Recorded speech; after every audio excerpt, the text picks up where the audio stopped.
Hi there, I'm Tighnari, Forest Watcher of the Avidya Forest. My duty is to preserve both the rainforest's ecosystem and the safety of its visitors. If this is your first time here, I suggest you first peruse the Avidya Forest Survival Guide, paying particular attention to the chapter distinguishing between edible and poisonous mushrooms. If you press a leaf between dry sheets of paper, you can make an attractive and handy bookmark. Don't be afraid to make mistakes. It's all part of the learning process. The value of knowledge cannot simply be quantified in monetary terms. I'm used to the rain, but you should probably use an umbrella. I applied a plant-based waterproofing oil to my tail. One swish, and it's dry.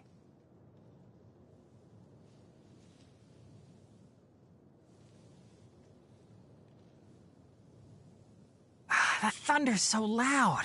My head hurts.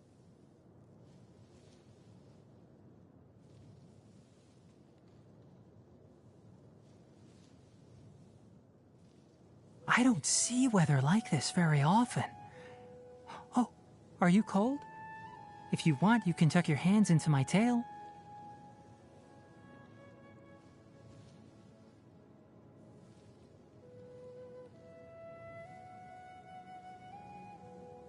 I don't see what... My ears! They're going to be blown inside out. It's so hot. Even a mist flower would melt in this heat. Now that I think about it, it wouldn't. But you'll get what I mean. Oh. Listen. That's the sound of dew dripping upon the leaves. During lunch breaks, I like to sit in a tree and admire the sunlight streaming through the canopy. If I'm not careful, I'll fall asleep. Good evening. I'm preparing to go observe bioluminescent flora. Wanna come? Get some sleep. I'll be on guard duty. It'll be a good time to write today's patrol log entry. I studied botany in the Amurta Darshan. My academic advisor wanted me to join the faculty after graduation. But to be quite honest, I prefer a somewhat freer research environment. From my observations, the way that the academia handles certain matters leaves much to be desired. Fortunately, my advisor didn't push the issue. Not like that would have worked. Many people think that my kind are loners, and I don't blame them for thinking that. The few of us around are mostly scholars, and we're always chasing our research, so you'd be lucky to spy a single tuft of tail fur in a whole year. Like my father, for example. He's an entomologist, and lately he's been studying the evolution of beetles in the desert. I have no intention of joining him. I'm ashamed to admit that I don't tolerate the sun very well. Prolonged exposure turns my brain and body into mush. I believe that the best way to achieve mutual understanding with someone is to spend time with them. Other methods are less realistic. That's why there is no need to rush introductions. Time will settle everything. Are we officially friends? What, so this sort of thing needs official documentation now? Okay then. Well, hand over your friendship certificate. I assume it'll need my signature. I remember praying as a kid that if I were lucky enough to receive a vision, it had to be a dendro one.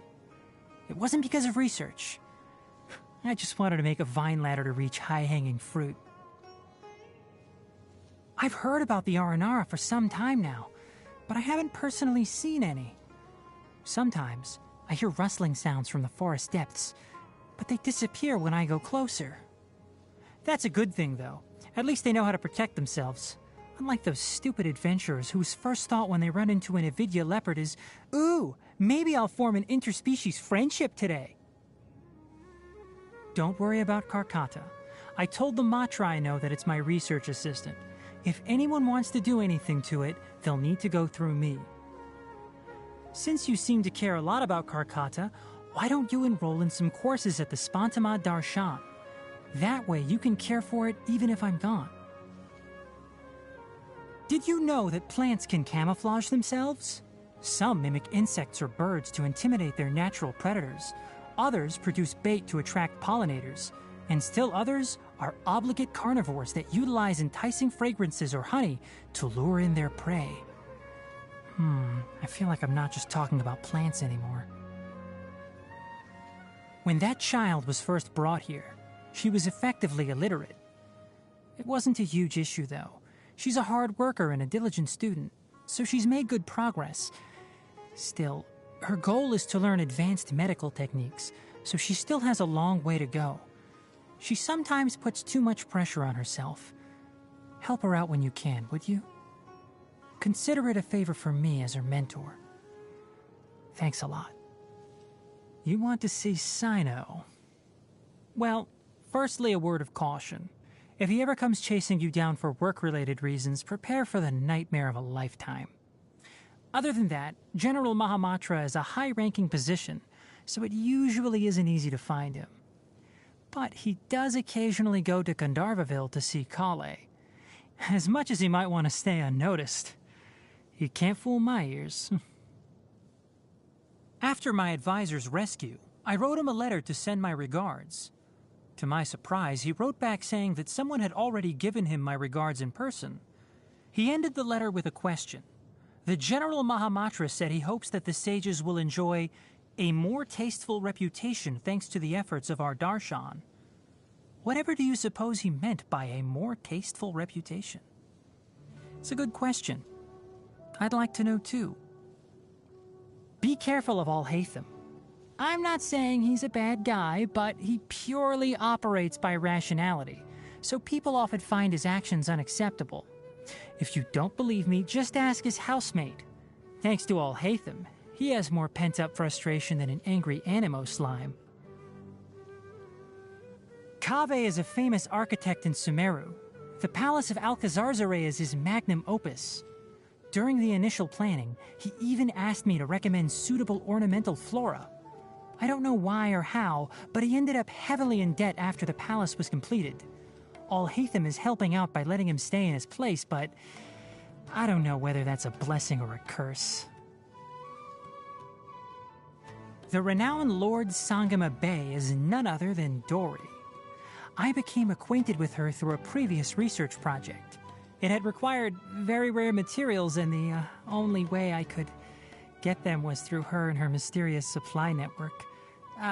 Never you mind what I was buying and what I was researching, thank you very much. I've heard of her. The famous sleepwalking eccentric. The rumors about her sleepwalking are really quite absurd. Feats of superhuman strength, sprinting through Aru village at night, scaling the wall of Samiel with her bare hands. Some even say that she can write a 100,000-word thesis while asleep. What a load of nonsense. Sino has mentioned her before. An extraordinary genius with a veritable wealth of knowledge and talent. A pity that she returned to Mondstadt so long ago. Perhaps in the course of her studies, she witnessed the horrifying side of knowledge. As a student, I once heard this saying, plants in the land of Dendro share the same history. It could just be one of those things that people say, but I've always felt there's a deeper meaning to those words. If I meet Lesser Lord Kusanali one day, I wonder if she would explain them to me. Everything happened so fast, and I didn't get the chance to properly thank her. To have a capable and reliable person like her on your side is extremely fortunate. I'm sure she must have many groups trying to persuade her to join their ranks. But she definitely doesn't strike me as the kind of person who would be interested in joining the academia, or the forest rangers. So I'll spare myself the inevitable rejection. Madame Faruzan possesses an extensive wealth of knowledge. I often invite her to inspect the mechanisms in the rainforest. The next time she's in Gandharvaville... I hope she doesn't sneak Kale more food. Nutrition is like medicine. Moderation is key. Are you acclimating to the rainforest? I suggest that you keep your eyes and ears open. Take care of yourself, and if anything happens, just flag down a forest ranger. Sometimes I really do envy those simpletons who go around touching and eating anything and everything. In their minds, it must feel like miracles happen every day. To better serve the Avidya forest, I occasionally offer training courses to the forest rangers. If you want to split hairs, then yes, these courses would be considered as dissemination of information by the academia. But what are they going to do? Lock me up? I dare them. We'll see how many patients suffering from weird and wonderful ailments start flooding into the Bimarstan every day. I'll let you in on a secret. I actually really like the atmosphere in the Grand Bazaar. Business is booming, everyone's so lively, and the theater is full of song and dance. Unfortunately, my ears don't tolerate loud sounds very well. You'll cover my ears for me? Nah, it'd be way too hard to walk like that. Thanks for the thought, though. I had many beautiful and fantastical dreams as a child, but they vanished from my memory one day after I grew up. Do you still have dreams? Tell me about them. Leaves and flowers often drop onto the ground of the Avidya forest, sometimes perfectly intact. Leaving them on the ground would be such a pity. I can't help but pick them up and keep them as biological specimens. They can be used as educational materials for forest rangers or as decorative pieces. Very versatile. Troubles? Let me think. Pollution in the Avidya forest, adventurers who constantly stir up trouble, and rescue dogs that always want to mess with my tail. But these problems all have solutions. If you're talking about bigger concerns, then I really don't have any. In this regard, the life of a forest watcher is pretty simple. This may sound strange, but although the blood of a carnivore runs through my veins, mushrooms are the one food that I can't give up. There are so many species of edible mushrooms. Whether fresh or dried, they all give off a unique scent. Even when stewed with meat, it's the mushroom's aroma that comes out on top.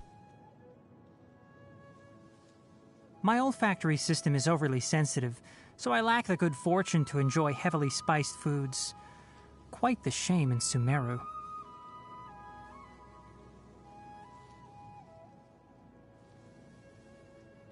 Excellent ingredients and impeccable seasoning. In short, it's delicious. Nice flavor pairing. Could you give me a copy of the recipe? I want to put this on the menu for the forest ranger's next meal.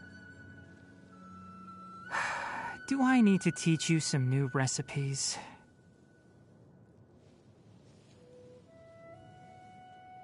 Germinating seeds break through the soil and take root. Seedlings grow, reaching out with their branches and leaves. Branches, dotted with flower buds, herald the advent of spring. A rich harvest that will lead to even richer ones. Happy birthday! I picked out a potted plant in full bloom for you, along with a gardening guide. If anything happens to it, don't hesitate to find me at any time. This plant comes with a Forest Watcher lifetime guarantee. I'll have you know, a lot of flowers are in season on your birthday. It took me forever to choose one. I'll get you a different species next year.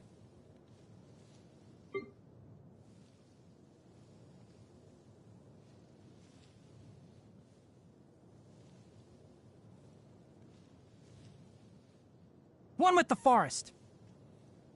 Enshroud. Can't see? I'll uproot you.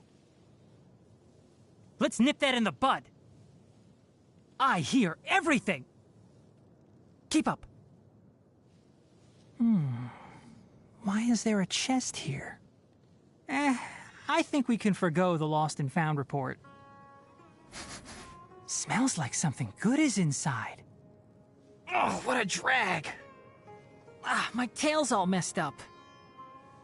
Time to pull some weeds. Go get yourself patched up. Safety first. Dust to dust. I'm not finished my research. Flowers haven't bloomed yet. Excuse me? Who do you think you are? One thing after another. I'll bury you. I'll lead the way. Who ate a poisonous mushroom this time? Let's go gather some samples.